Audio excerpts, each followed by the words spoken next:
that even mean, Bowers Game Corner? Ahoy there, YouTube. I'm back again today for another game review. Today I'm going to be reviewing a brand spanking new game. Normally I review old games just because I can't afford the newer games because I do this for fun. However, a viewer reached out to me and said, "We just made a game, would you check it out?" And I said, "Absolutely, I would love to check out your game." So they sent me a copy of Columbia from Iconis Creations, their first ever game. This is for ages 10 and up for 2 to 5 players. It'll take you about 30 minutes to play. This game is about pelt trading in the early Americas. Kind of a neat theme I've never really seen in a game. Looking at the box, we have we got a picture of an Indian and a guy in a hat canoeing down the river on their way to sell pelts, I would imagine, or hunt bears or what have you. On the back, we have a brief description of the game, some sample artwork of the cards that you're going to get inside of a game, and a huge logo for the Game Crafter because this is a Game Crafter game. The box itself is definitely not the nicest. You cannot close it, which is definitely a pet peeve of mine. However, it's about the size of a microwave dinner box. It's about 8 inches this way, about another 6 to 7 inches that away, and about 1 inch to 1.5 inches tall this way. The box is not so nice. Is the game nice? Let's open it up and find out. Alright, so inside Columbia, let's go over what you're going to get. First and foremost, you're going to get your rule booklet. Pet peeve, it's not actually attached, it's just 2 loose pages, which is kind of annoying, but you can fix with a stapler pretty easy. And it's full color, front and back. It's a nice little rule booklet. It'll answer all the questions you have. You probably need it the first 2 or 3 times you play the game, because the game is a little bit confusing when you're first starting. But once you get the general gist of the game, you won't need it, because it is a simple game at its heart. Next, you're going to get some coins. Now, these are just going to represent typical coins. 1, 5, and 10, and whoever has the most coins at the end from selling all their pelts is going to be the winner of the game. They're perfectly serviceable coins. You're going to get your pelts, which are orange, white, and black. They symbolize different animals. The black ones are the bears. I think they're the big one, and the orange ones are the small ones. And last but not least, you're going to get your cards. You're going to get a bunch of different kinds of cards because this is a card game at its heart. So let's go over what cards you are going to be getting. First and foremost, you're going to get your river card. This is just like a player card. This symbolizes this is your color, this is your river in front of you. Nothing too fancy there. You're going to get these red and blue cards, which are going to be in the middle. And in a real game, you'd have 12 of them set out in a real 2-player game. And these are cards you're going to be competing to try and win, and these cards will definitely help you win the game. We'll go over those in a little bit.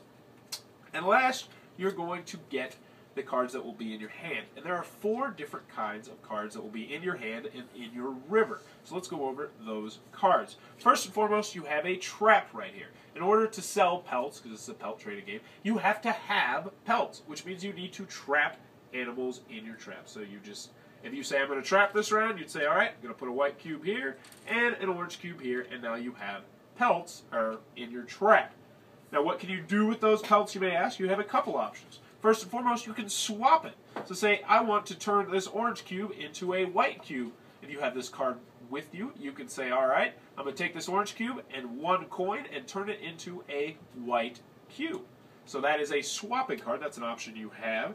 You've got your canoe, because in order to sell your pelts, you have to put them into your canoe and transport them. This particular canoe can hold 2 pelts. Now, one thing about this is you can't have mixed pelts. You can't have a white and an orange in here. You have to have the same color in a canoe. Last but not least, you have your selling card. Now, what this one means is that if you have 1 orange pelt in a canoe, you can sell it for 1 coin. So if you had 2 orange pelts here, you could sell 2 and get 2 coins, and whoever has the most coins at the end wins the game. So that's one reason that you might want to swap. So for instance, if this were white, then you couldn't sell orange. So you would have to swap it and turn it into white so you can sell it. And the white ones are worth 2, the black ones are worth 3. Very interesting. Let's go over a mock hand of the game, a 2-player mock hand, so you can see exactly what I'm talking about. So in a mock hand, you're going to get 2 purple coins. You're going to start with 10. You're going to lay out 5 cards in front of you. Now what you're going to do is you're going to have to pay for these cards. Some of these cards have little increments on the top. This one is worth 1, some are worth 2. You're going to pay that money and get your change back. Next, you're going to get dealt 4 cards. Now, the first round, what you're going to do is you're going to lay a card face down. And the first round, there's 3 rounds. There's 12 rounds, but there's 3 things you do in each round. The first round, what you're going to do is you're going to try and win the best poker hand. So what you're doing is we're competing for this blue card. So you're going to look at these symbols at the top of your card, because each card has these blue and red symbols, and you're going to see who has the best poker hand for this time of blue. So for instance, you might have 3 of these leaves, which means you would have 3 of a kind of blue. But if this guy has a full house on his blue symbols, he would win this card. So you put down your card, you'll make sure everybody's ready, and you will flip over your card. If your card costs money, then you have to pay for it.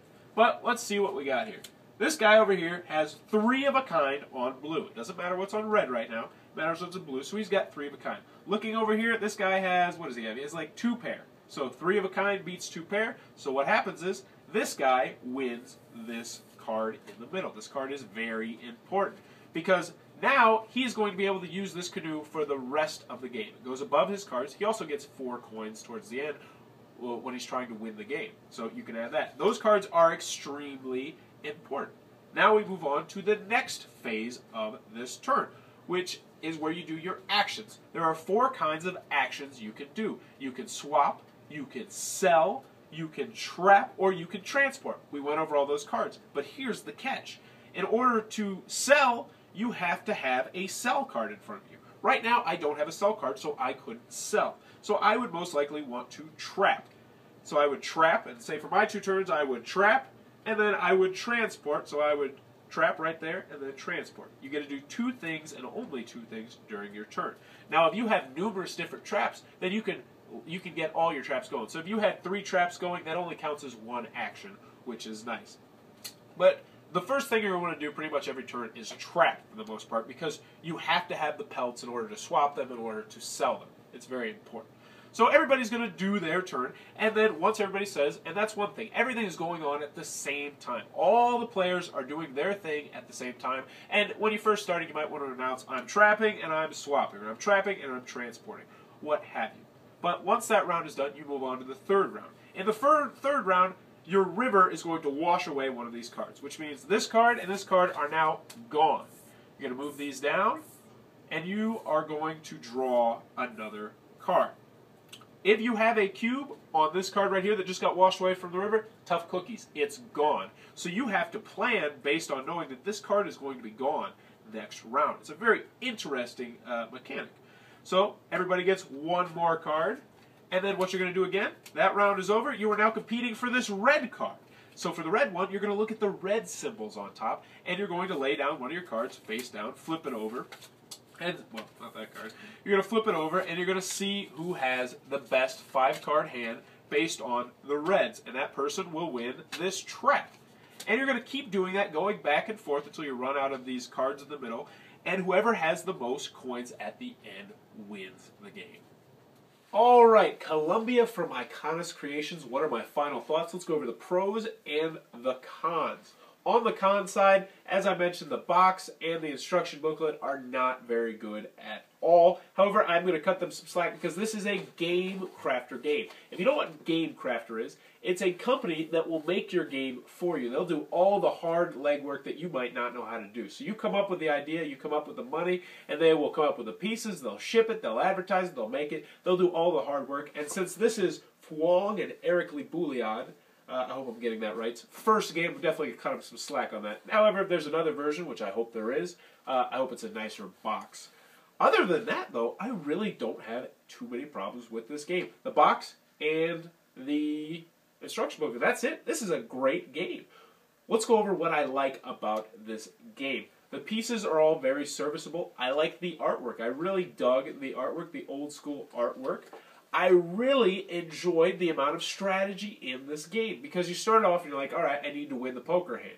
But then you're like, well, crap, now I don't have a trap in front of me. So you have to balance the strategy of trying to win the cards in the middle also with trying to have a trap and a canoe and everything in front of you in order to trap and swap and sell your pelts. There's a lot of strategy going on there as to what you're going to be trying to do. You really got to think about what it is. And then you have to look at everybody else's cards, because if you're not going to win the poker hand, then you obviously either need to plan for a later poker hand or try and lay down the best card for you. There's a lot of things you're going to be thinking about during every single turn, which I really enjoyed. Another thing I really enjoyed is this is a great game for 2 players, and this is a great game for 5 players. As I mentioned, we showed a 2-player game. However, for the 5-player game, you'd actually be competing for both the red and the blue at the same time. There's a red card and a blue card that are up for grabs every single turn, which means you're going to be focusing on those cards down there a lot more. But either way, 2, 5 players, 3 players, 4 players, it's a great game either way.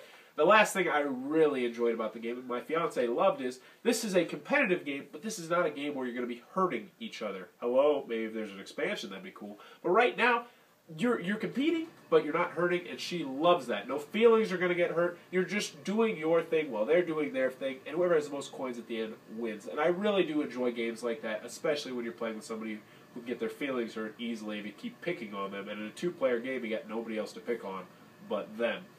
Columbia from Iconis Creations, their first game ever. Definitely check out this game. It is a great game. Go to the Game Crafter, type in Columbia, go get this bad boy. You will probably not regret it because it is a great game. If you enjoyed this review, please be sure to subscribe to my channel. Thanks for your time, YouTube. That was the review for Columbia. For more reviews, check back at Bauer's Game Corner.